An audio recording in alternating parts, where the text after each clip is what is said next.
do programa Experiências, gostaria de indicar o site Absolute Rio de Marisa Araújo, o Dr. Luciano Negreiros, endocrinologista, ortomolecular, que trabalha com medicina estética e esportiva, o canal Portuguiando, onde Bia e André te ajudam a imigrar para Portugal. Fofa Fest, os melhores eventos, sob o comando de Ilse Rangel, a Fofa. E a nova coleção da La Clava, sempre bonita e sensual. Olá, e aqui é Malu Maciel de volta com vocês para o programa Experiências.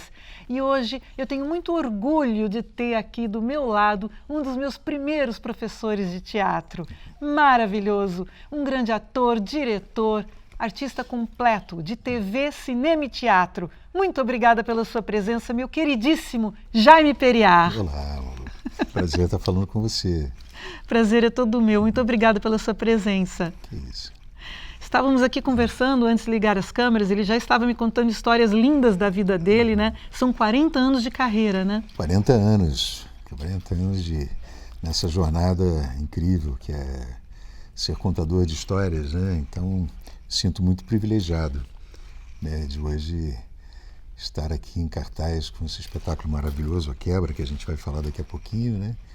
E aí tem essa trajetória toda que começou no teatro, né? Quando eu era muito novo. Aos 6 anos eu pisei no palco pela primeira vez para dizer um poema de um tio que tinha lançado um livro proibido naquela época da ditadura. E aos 13 eu entrei num grupo de teatro. Primeiro eu fui fazer luz, depois sonoplastia e aí virei diretor do grupo e fiz meu primeiro personagem no musical sobre a vida de São Francisco de Assis, onde eu fazia o Frei Leão. Um cara sensacional, por sinal. E o musical lindo, né? Todos muito novos, 14, 15, 16 anos, fazendo teatro por intuição. E com muita confiança do colégio onde eu estudava, eles entregavam um teatro de 600 lugares e falavam, façam, né? Então ali a gente produziu e participou de vários festivais de música, de poesia, de trovas. E nesse mesmo tempo, eu comecei a tocar também, participar de festivais de música pelo interior do estado. E aí vem o vestibular, né? Para quem é do interior sabe que é uma data muito...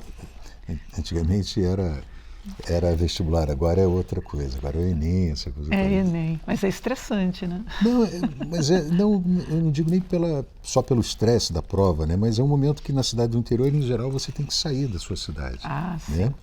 Você, às vezes, está numa cidade que não tem nenhuma faculdade, nenhuma universidade. E, naquela época, eu optei em fazer arquitetura. E vim para o Rio de Janeiro, na Faculdade de Santa Úrsula, onde o primeiro projeto foi um grupo de teatro, obviamente. E logo depois, na metade do curso, eu resolvi realmente que ali não era onde eu queria permanecer profissionalmente. E fui fazer a Escola de Teatro Martins Pena. Eu já fazia pequenas coisinhas, né? Figuração, umas pequenas coisas. E encontrei o Wilker um dia o José Wilker, olha isso. Na padaria, onde a gente ia sempre ali lanchar.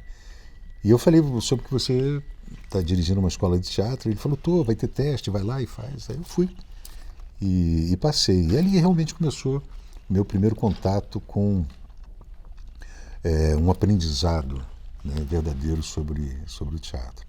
E foi um momento muito especial. Eu tive aula com professores, Mona Lazar, Hermes Frederico, o Alcione Araújo, Aderbal Freire Filho, o próprio Wilker, Denise Stoclo, Junito Souza Brandão, né? Rui Guerra.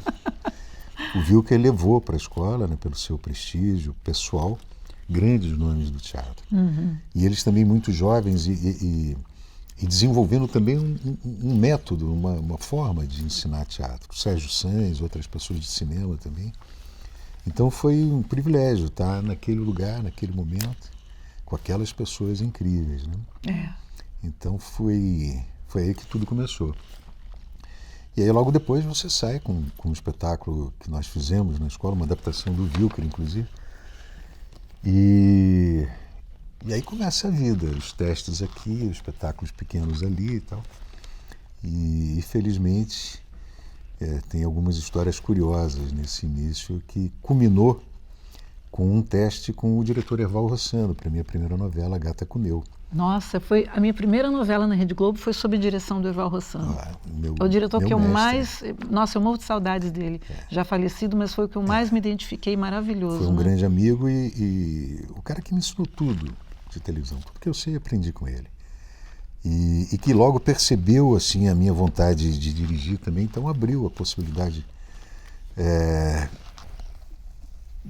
de eu estar ali acompanhando a edição, sonorização, não só a atuação. Né? Então foi muito, muito importante esse início. E aí logo veio a trajetória na televisão, né? Dona Beija, depois Volta à Globo com Roda de Fogo, e aí seguiu, né? Uma novela atrás da outra. E teatro também, né? Teatro menos do que eu gostaria, mas muita coisa. Né? A televisão me absorveu muito. Né? Foram 33 novelas até agora, várias séries, vários programas. E então eu pude fazer menos teatro do que eu gostaria. Mas sempre que eu pude, eu me voltei, né, para a minha origem. E curiosamente, é o único espaço onde eu pude fazer comédia, né? Eu sou tido como um ator muito sério e tal. E o teatro me proporcionou fazer esse exercício da comédia, que é onde verdadeiramente a gente aprende. É verdade. Porque o domínio do tempo na comédia é fundamental para o ator. Né? E agora você está fazendo um drama novamente, né? Eu não classifico nem como um drama, é um espetáculo documental que eu acho que não cabe em nenhum gênero muito fechado. É verdade. Né? É um espetáculo muito... É diferente de tudo que eu já vi. É um espetáculo muito, muito específico, muito... Quando eu comecei a concepção do espetáculo, né, eu fiquei muito empolgado, muito entusiasmado, e ao mesmo tempo vendo o grau de dificuldade na teatralização, né, do tema. E eu acho que a gente foi feliz nas opções e acho que a gente tem um espetáculo muito belo, muito sensível, muito emocionante, né, sobre um tema muito, muito delicado. Né? Com certeza. Eu vim assistir, fiquei impressionada. E, olha, eu realmente recomendo esse espetáculo, gente. A Quebra, no Shopping da Gávea, no Teatro das Artes, de segunda e terça, às 20 horas. Vai ficar em cartaz até quando? Ficamos a primeira temporada agora só esse mês, até o próximo dia 26. Depois seguimos no Rio de Janeiro e já começamos as viagens, né? A gente já tem agora o início desse planejamento das nossas viagens.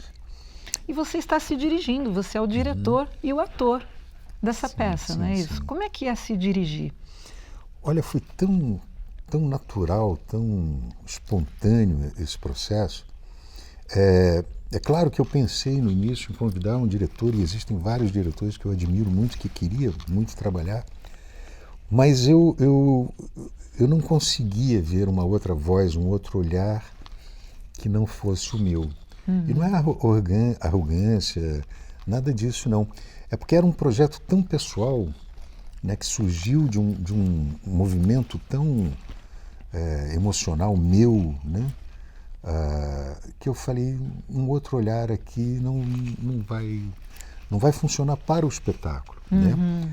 É claro que eu fiz um trabalho excepcional com a Rose Gonçalves, um trabalho, né, de tirar desse texto tudo que ele tem de riqueza, um texto da Regiana Antonini. Sim, lindo texto. Né? Quando eu chamei a Regiana para escrever, eu não podia imaginar que ela fosse trazer um texto tão incrível. E fiquei muito agradecido a ela. E também depois você começa a mágica do espetáculo, né? Quando chega a luz, quando chega o som, Paulinho Medeiros faz uma luz, nossa, maravilhosa, belíssima. O cenário né? é lindo, né? E tudo isso, né, baseado numa equipe maravilhosa de produção, de divulgação, de arte, basicamente mulheres incríveis, fazendo um trabalho sensacional. Então isso me deu muita confiança, me deu muito conforto, né, nessa direção. Eu fiz um processo um pouco diferente, eu me tranquei numa sala sozinho durante muito tempo, semanas e semanas e semanas, nessa concepção, né? E foi muito importante para mim, muito importante. Para poder criar, né? Ter esse tempo, ter esse olhar, ter esse espaço onde eu pude exercitar e experimentar tudo que eu tinha vontade, né? E do que se trata essa peça? Então, é um espetáculo que trata de um assunto muito atual e a minha vontade de fazer isso nesse momento da comemoração dos meus 40 anos, eu acredito muito num tipo de teatro que a gente tem feito pouco e que acho que a quebra pertence a isso, né? Que trata de assuntos atuais, às vezes assuntos muito difíceis de serem tratados, mas que são fundamentais que a gente traz. Sim. Durante toda a minha pesquisa, eu descobri vários documentários, vários filmes, livros, e vi que no teatro nada havia sido feito sobre os abusos sexuais de menores na Igreja Católica. Existe um movimento hoje no mundo, né, de várias comissões, de várias comissões, inclusive católicas, né, tratando desse assunto. E a própria luta do Papa Francisco, desde que assumiu, né? Você vê agora o exemplo, em fevereiro em Portugal, quase 5.000 casos foram descobertos e relatados. E a primeira coisa que ele fez agora, ao chegar a Portugal, foi se encontrar com algumas vítimas, enfim. Então é uma coisa que tem uma atualidade e a gente foi vendo coisas que foram me tocando muito, né? Tipo, as vítimas sempre como estatísticas. Muito sim. se fala do pedófilo. O que é de verdade um abuso sexual, né? O que é um abuso sexual tendo a religião, né, por trás disso? Isso tudo foi me tocando muito profundamente, né? Então, eu, quando vi aqueles relatos daquelas vítimas, daquelas pessoas, eu falei, poxa, a gente tem que levar isso para o palco, humanizar essas vítimas, humanizar esse problema tão grave. Não é um espetáculo contra a igreja, é uma rede de proteção que existe dentro da igreja sobre um padre abusador, uma das vítimas e o jornalista, que é o meu porta-voz, né, obviamente. Isso tudo já foi muito relatado no mundo. E, finalizando, uma das minhas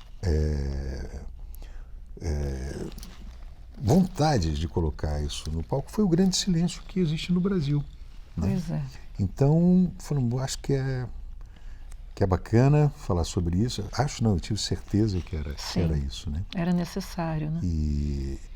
E a gente tem um espetáculo, como eu disse, não é contra a Igreja Católica, é um espetáculo que fala desse tipo de problema gravíssimo, né? Que várias instituições católicas, inclusive, têm nos dado apoio. A gente tem apoio de católicos fervorosos que sabem que uma coisa é a sua fé, a sua religiosidade, e outra é um crime, né? Sim. E a gente tentou fazer isso, humanizar esses personagens e fazer um espetáculo para as pessoas conhecerem, né, saberem que isso existe e que é muito grave e que a gente tem que falar, sim, sobre isso e pensar seriamente no que a gente pode fazer. E, na sua opinião, o Brasil é um dos países onde isso mais acontece? Olha, não existe uma estatística nesse sentido. É o maior país católico do mundo. Ah, isso é verdade. Para você ter uma ideia, na França, em algumas décadas, foram 330 mil crianças abusadas. Nos Estados Unidos já passa de mais de 100 mil crianças abusadas. Gente. Então, quando você vai tirando, isso em todos os países católicos do mundo. Argentina, Bolívia, México, Chile, Austrália, Irlanda, Polônia, França, Itália, em todos os lugares. Portugal, né? Então, é um problema que a Igreja, que o Papa Francisco e alguns cardeais, algumas pessoas estão tentando, né, lutar contra isso, mas é um problema muito grande. Né? Sim. O que a gente viu é que no país mais católico do mundo, com o maior número de católicos do mundo, são poucos os registros. E não existe de verdade um trabalho sistemático contra isso. Né? Então, se a gente for ver, lamentavelmente, os números devem ser muita coisa terríveis, foi abafada, né? Infelizmente. E está na hora, não há mais como, a igreja não pode permitir esse tipo de coisa dentro, né, da sua estrutura. Até porque vai contra tudo que a gente... Eu sou católico, né? Vai contra tudo que a Igreja Católica se propõe e prega. Né? É verdade. Com tudo que o teatro tem como propósito, como força, como ideal. Então é só assim, nos unimos, eu e essa equipe maravilhosa que eu falei, para fazer parte desse movimento que já existe no mundo, né? Com esse espetáculo. Não me sinto ensinando nem nada disso, não. A gente está fazendo arte, a gente está fazendo teatro, uma colaboração através do nosso ofício. Né? É isso que a gente... Mas eu sempre aprendo muito com você. E eu acho que a pessoa vai aprender muito se vier assistir você no Shopping da Gávea, no Teatro das Artes, segundas e terças às 20 horas. Eu acho que vão aprender muito, vão se conscientizar e é um tema para a gente levar adiante. Sim, sim. Venham nos assistir, vai ser um prazer tê-los aqui nessa reflexão, nessa discussão tão importante e tão atual. É verdade. Jaime Pereira, muito obrigada pelo seu tempo, pela sua entrevista. Obrigado a você, Malu. Muito sucesso. Obrigado. Um grande abraço. Gente, estamos ligados toda quarta-feira, 19 horas, pelo YouTube de Malu Maciel e Absolute Rio e toda quinta-feira pelo canal 6 da NET TVC Rio. Um abraço, pessoal. Muito obrigada pela audiência. Um crime hediondo como esse, se é que aconteceu, merecia ser tratado com mais cuidado. Com muito mais cuidado. Um crime contra uma criança ou contra uma pessoa indefesa é um pecado gravíssimo. Quanto mais eu pesquiso, mais chocado, mais enojado, mais revoltado fico. Confesso que muitas vezes eu choro. Eu estou cansado. Poderíamos parar por aqui. Mas essas acusações não têm mais fim. Tudo isso aconteceu há tanto tempo, essas matérias falam de coisas passadas. Eu já estou em outra cidade, em outra paróquia, meu Deus. O que mais querem ouvir?